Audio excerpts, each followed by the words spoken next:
Hello everyone and welcome to ZooNation TV. I'm your host, wildlife expert, animal enthusiast, and all-around zoological supporter, Clay Carvajal. We've got a great show for you. This is episode 2 of ZooNation TV, recorded live from the studios here at ZooNation TV. Today, we have a whole lot of new segments to share with you, like Awe or Awful, a look at 3 viral videos to see if you think they're cute or cringing. We're also going to be talking about, really? We're still harpooning killer whales in 2017? And of course, we're going to talk about conservation news happening at a zoo near you. But first, let's get into the new arrivals at zoos all around the world in the last few weeks. Our first new arrival comes to us from the Brevard Zoo, and it's a Scimitar horned Oryx.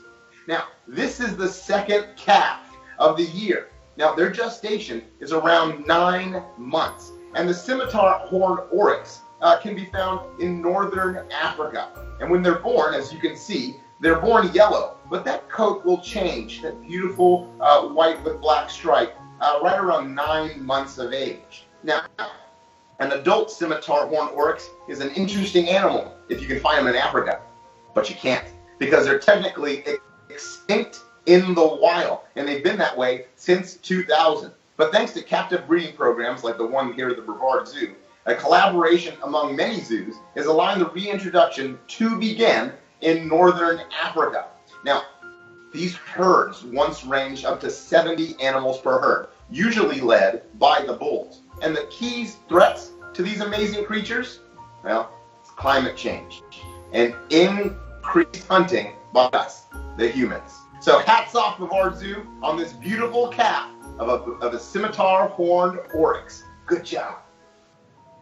Next, we move to the Memphis Zoo, the home of Graceland, the home of Elvis Presley, the birthplace of rock and roll, and the birthplace of Winnie, a brand new baby hippo. Now, hippos take about 8 months in gestation, and when they're born at around 80 pounds in weight. Think about that, all of you expectant mothers out there. Now, baby hippos, just like Winnie here, are typically born underwater. And once they're born, they face a threat in the wild immediately from crocodiles sneaking in and stealing hippo calves.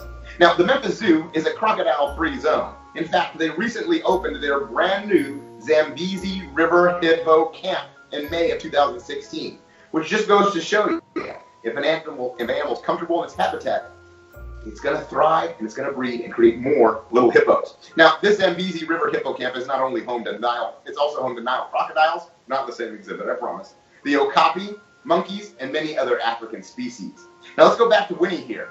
Baby hippos like this need mom immediately, not only for protection for crocodiles, but also they have to, get this, I'm not kidding, eat their mother's feces. You see, their intestines are basically sterile. So they need bacteria from mom's feces so they can start digesting their own vegetation.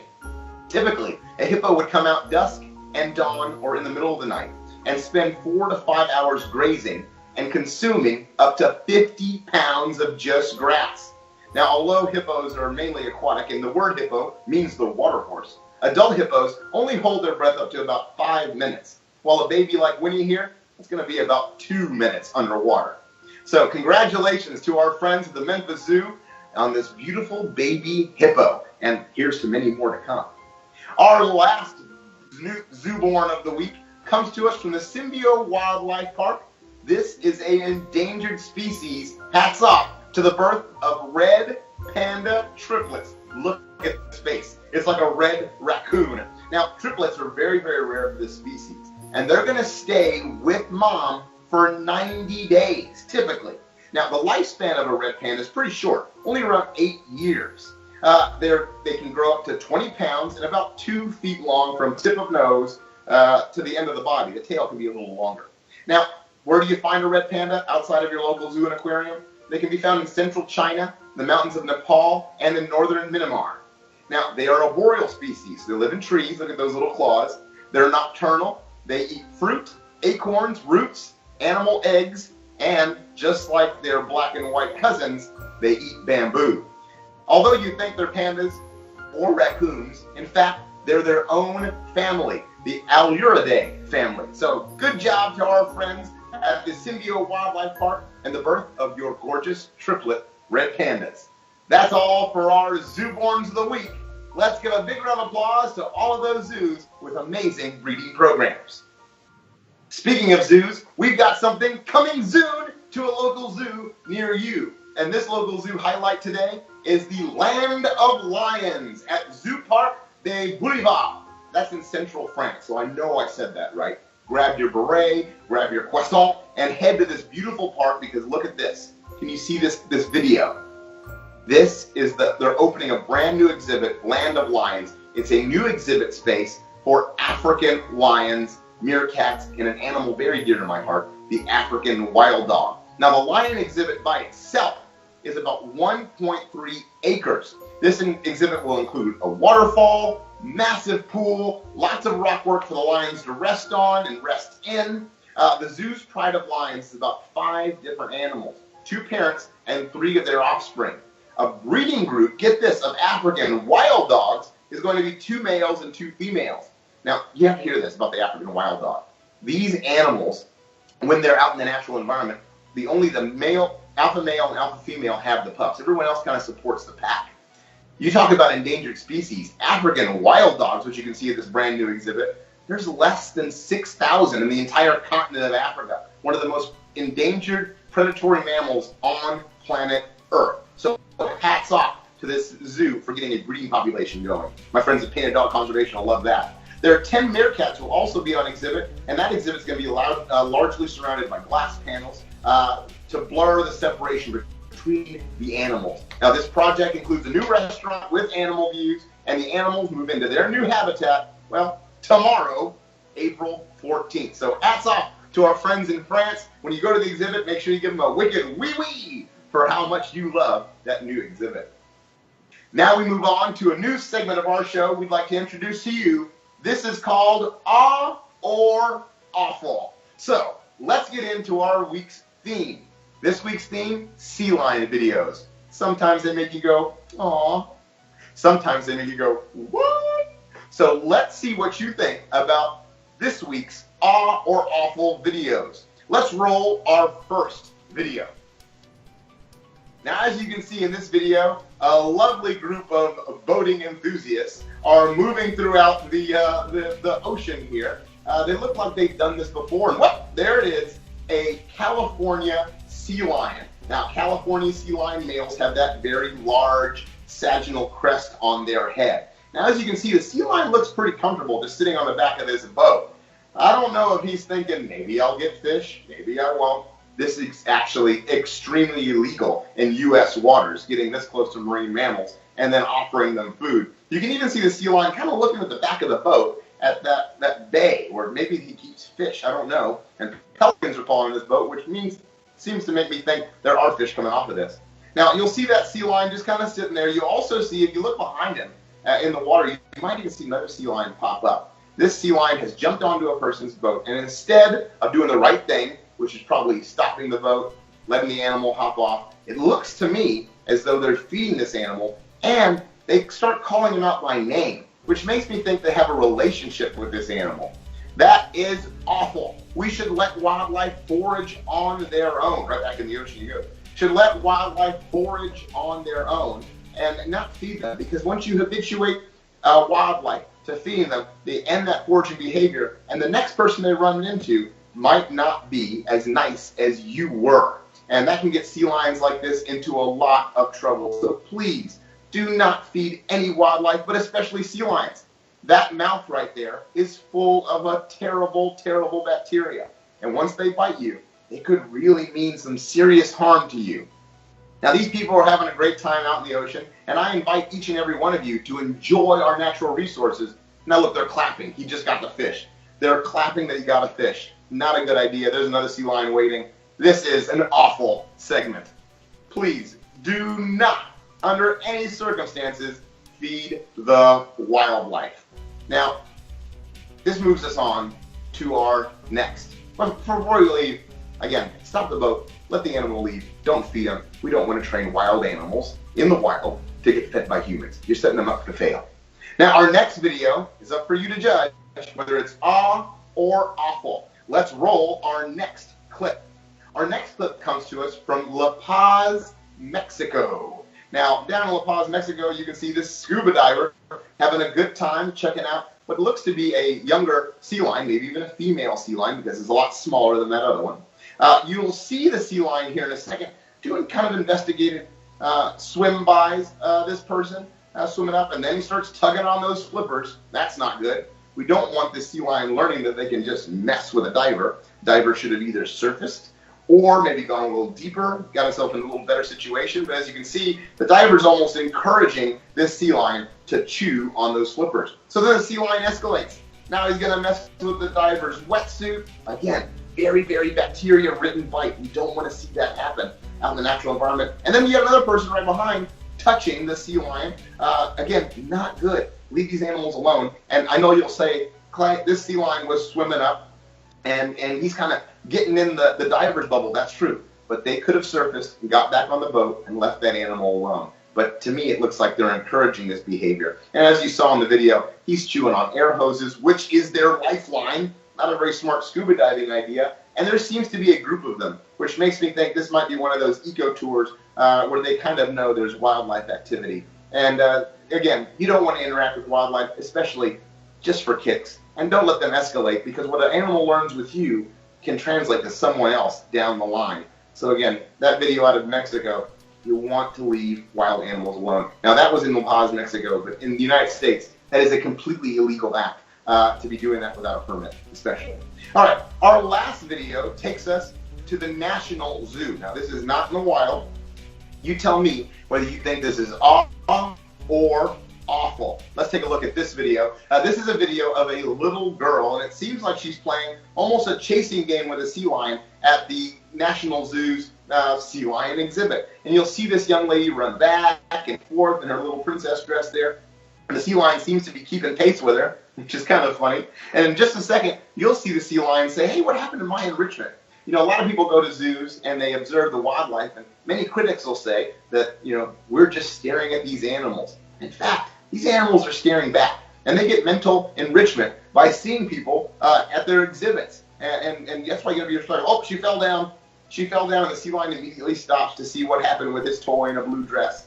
I think that is an awe segment. Way to enjoy your local zoo and aquarium. Way to have fun at the National Zoo checking out pinnipeds. Now, sea lions like that can grow, for a male, like the one that was on the boat, up to 800 pounds. They're very large animals, family Pinnipedia. They can walk on all four flippers. They're basically sea dogs almost. Very loud, and that bite is full of bacteria. So don't mess with them in the wild. Go to your local zoo, aquarium, or marine park. Experience them, learn about them, and learn to respect them. Some places around the country might think they're a nuisance, but they're an incredible animal, not only for the coastlines, but also for the predators who live out in the ocean. They do feed a lot of predatory mouths. That is the end of our awe or awful segment with 3 viral videos. Now we're moving on to a segment I love, global conservation. We have a global conservation news update, and this week's comes from New Zealand. Well, you know what? I'll let the Auckland Zoo tell you a little better. People often ask me what is my favorite thing about my job. Campaign is called I think people romanticize a little bit. It is a physical, all of the dirty 4 job. major zoos in New Zealand are working together. The Auckland Zoo, the Wellington Zoo, the Hamilton Zoos, the Orana Wildlife Park. Get this, everybody. 90% of the world palm oil produced comes from Indonesia and Malaysia. Palm oil is quick and cheap to grow. So they chop down forests to make these palm oil groves, and by doing that, you destroy entire ecosystems. And it's very difficult to fix the damage. Now, this will threaten Asian elephants, it threatens Sumatran rhinos, it threatens tigers, it threatens orangutans, and many other of those species that live in the Asiatic rainforest that everyone hears about, deforestation and wildlife conservation. Did you know that palm oil is one of the leading factors to the decline of most of your favorite species out there? Now, palm oil is disguised in a lot of things that you love. Actually, over 200 derivatives on labels. Things like instant noodles, shampoo, palm oil, ice cream, laundry detergent, chocolate, packaged bread, soap. That's just to name a few. Now, zoos are campaigning for derivatives like this to be overridden with simply palm oil to facilitate consumer choice. Labeling palm oil is already legal, is a legal requirement in Europe, the United States, and Canada, and is the powerful driver to sustainable practices. Now, subsequently, for the mandatory labeling to come into force, it happened in Europe in 2014. Once that happened, over a 67% spike in the uptake of sustainable palm oil products happens. That's great. There's sustainable palm oil conservation happening. We still get the things we want, and the habitats that we love aren't affected. So remember, next time you're getting a brand new item in the grocery store or one you buy all the time, make sure it is sustainable palm oil. So good job to our friends in New Zealand, all the zoos happening down in New Zealand, and getting behind the palm oil campaign. Hats off to you, New Zealanders. Now that brings us to our segment we like to call Really? With Clay. Really? It's 2017, and we're still harpooning killer whales like this? Really?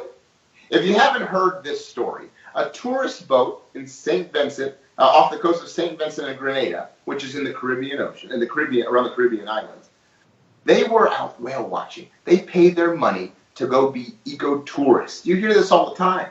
You go experience wildlife in the wild. So they did. They got on a whale watch boat. They got out in the ocean, and lo and behold, they find killer whales, orca whales. Yes, you can find them in the Caribbean. Bet you didn't know that.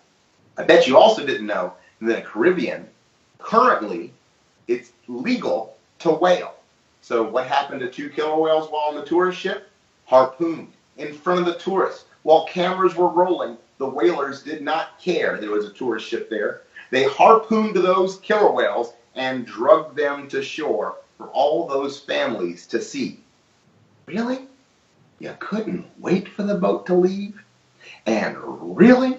You had to harpoon killer whales? Out of all the other whales I'm sure that are in your area, you went straight for the killer whales? Come on, man. They're the apex predator. And really? You still need to whale? Now, I know that's not a fair statement. There are many cultures around this world that rely on practices that here in the United States we don't so much like, just like whaling, maybe even poaching in Africa. People in Africa rely on that to not only feed themselves, but also their families. I know it's a bad thing, and we condemn it here in the United States. But really? This is still going on? Now, since this has happened, the Prime Minister of St. Vincent has recently announced that he wants to end orca whaling altogether. Really? You couldn't just end all whaling? You had to end only orca whaling. Now, is that because the killer whale and the orca is such an iconic species thanks to zoological facilities? Is that because you got some pushback from the public? What about the humpback whale, the minke whale, the right whale? Animals, big baleen animals that are going down to St. Vincent in the Caribbean to calf in the middle of the summer because it's warmer waters. And they're going to make the haul back into the colder waters. Can't outlaw their whaling too? Why is the killer whale so special in this instance? Is it because it's popularized by zoos and aquariums? Probably. You don't see humpback whales in a zoo or an aquarium, so they kind of go under the radar when it comes to whaling. There are many countries around the world that still rely on cetacean meat. Places in Asia, places in Europe, and now we find out in the Caribbean. Really? This is a big really to go out to each and every one of you. We can stop these practices. We can stop the shark finning. We can stop the whaling. We can stop the destruction of coral reefs if we're informed. But we have to be careful. We have to be sensitive to all cultures. I'm sure people in India wouldn't like coming here to the United States and seeing how much beef we consume. Cultures are sensitive to different animals around the world. But I feel like our technologies have advanced past the need for whaling. Thank you. And really? This is still going on? I know. Whaling. What are you going to do? It's 2017, but ZooNation TV is here to inform you at home about everything happening not only in your local zoo and aquarium, but also things happening around the world. So make sure you visit ZooNation.org for all the updated articles we have. We have an amazing set of writers that love writing articles they're passionate about wildlife, passionate about zoos, and making you an informed person here in this day and age. Now, if you have any questions about anything you saw, leave a comment right below this video, right here on ZooNation's Facebook page. We will answer that question for you, and we maybe even will include some of those questions in next week's episode. Tune in next Thursday as we go live, ZooNation style, right here on the Facebook page. Thank you guys so much for tuning in to ZooNation TV. Give us a like, share this video, comment what you like, what you didn't like, and we will see you next week. From the ZooNation TV studios, my name's Clay Carvajal. Find ZooNation on Twitter, and if you're there, give me a follow too. We'll see you later, everybody. Good night, goodbye, and enjoy your local zoo and aquarium.